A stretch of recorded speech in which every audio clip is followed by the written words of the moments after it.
लाई दुई भागमा बाँडिदिन्छ। त्यो गुदामा प्रवेश गरेर अन्न र जललाई राम्रोसँग भिन्ना भिन्नै पार्दछ। आगोमाथि जल र जलमाथि अन्न पारिदिएर अग्निको तलह प्राणवायु स्थिर भई स्वयं अग्निलाई बिस्तार बिस्तार पंखा झैँ हम्किरहन्छ। वायुद्वारा हम्किए पछि अग्निले मल र रसलाई भिन्ना भिन्नै पारिदिन्छ। त्यस रसलाई व्यान नामको वायुले शरीरमा सबैतिर पुर्याउँछ र विभक्त भएको त्यो मल 12 द्वार मार्गबाट बाहिर निस्कन्छ। कान, आँखा, नाक, जिब्रो, दाँत, नाभि, नङ, गुह्य, लिङ्ग, भग, शिर, शरीर र रोम यी मल निस्कने 12 स्थान बाटो विख्यात छ। यस प्रकार सबै वायु आत्माको सत्ता स्वीकार गरेर आफ्नो आफ्नो कार्यमा प्रवृत्ति छन्। जस्तै मानिसहरू सूर्यको प्रकाश उज्यालो पाएपछि आफ्नो आफ्नो काममा प्रवृत्त हुन्छन्। हे गरुड, अब मनुष्य शरीरको दुई रूप सुन। पहिलो हो व्यावहारिक र अर्को हो पारमार्थिक। हे विनता पुत्र गरुड, व्यावहारिक शरीरमा सामान्यतः 3.5 करोड रौँ छन्, 7 लाख केश, 20 नङ, 32 दाँत कहिएका छन्, 4000 तोला मासु, 400 तोला रगत, 40 तोला भेद, 280 तोला त्वचा, 48 तोला मजा, 12 तोला महारक्त, 2 पाउ धातु, 1 पाउ रुधिर, सम्पूर्ण शरीरमा 308 स्थिर हाडहरू कहिएका छन्। शरीरमा स्थूल र सूक्ष्म नाडीहरूको संख्या करोडौं मानिएको छ। 200 तोला पित्त, 25 तोला कफ रहन्छ र निरन्तर उत्पन्न हुने मलमूत्रको प्रमाण छैन। यी गुणहरूले युक्त शरीरलाई व्यावहारिक देह भनेका छन्। यो चाहिँ व्यावहारिक शरीर। अब पारमार्थिक आए।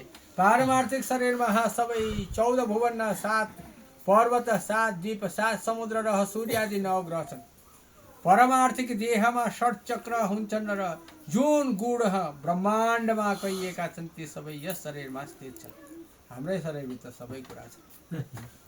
योगीहरूले धारण गरिने तिनै गुणहरू म तिमीलाई भन्दछु सुन, जसको भावनाले जीव विराट स्वरूपमा का भागा हुन्छ।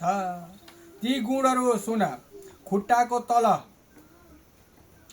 र माथि, अत्तल र वित्तल, दुवै घुँडामा सुतल, तिग्रामा महातल, तिग्राको मूलमा तलातल, गुह्य देशमा रसातल र कटीमा पातल, यी 7 लोक कहिएका छन्। 7 लोक 14 भुवन भन्छन् हैन त। यो हो त्यहाँनिर त्यस्तो प्रकारले। नाभिको भित्रपट्टि भूलोक, नाभिको माथि भुवरलोक, हृदयमा स्वर्गलोक, कण्ठदेशमा मलोक, मुखमा जनलोक, ललाटमा तपलोक र ब्रह्मरन्ध्रमा सत्यलोक, यी 14 भुवन भए। हाम्रै शरीरमा रछ है 7 लोक 14 भुवन भन्ने।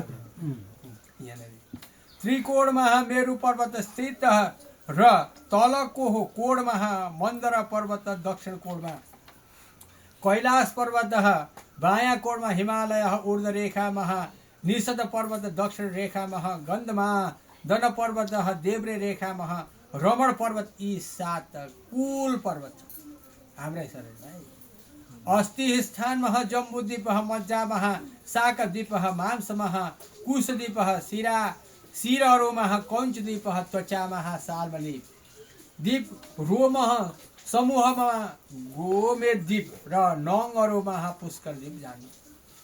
यसपछि सागरहरू सुन।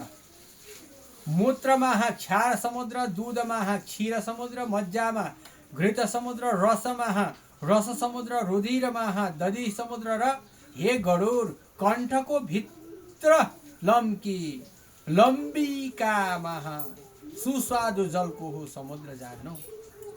नाद चक्रमा सूर्य नारायण छन् र बिन्दु चक्रमा चन्द्रमा, आँखामा मङ्गल र हृदयमा बुध, विष्णु स्थान मस्तिष्कमा गुरु, वीर्यमा शुक्र, नाभि देशमा शनि, मुखमा राहु र वायु स्थानमा केतु स्थित छ।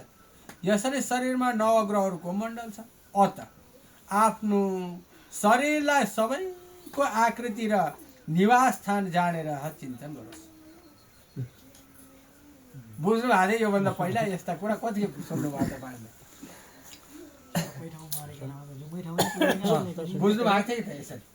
बुझ्नु त यति साह्रो त कहाँ ए ल के हुँदो रहेछ त शरीरमा थाहा भयो होला त्यसो र ढाँट्नु चोर्नु छल्नु इत्यादि के गर्नु गर्छु भने नगर्नु हुँदैन सिधा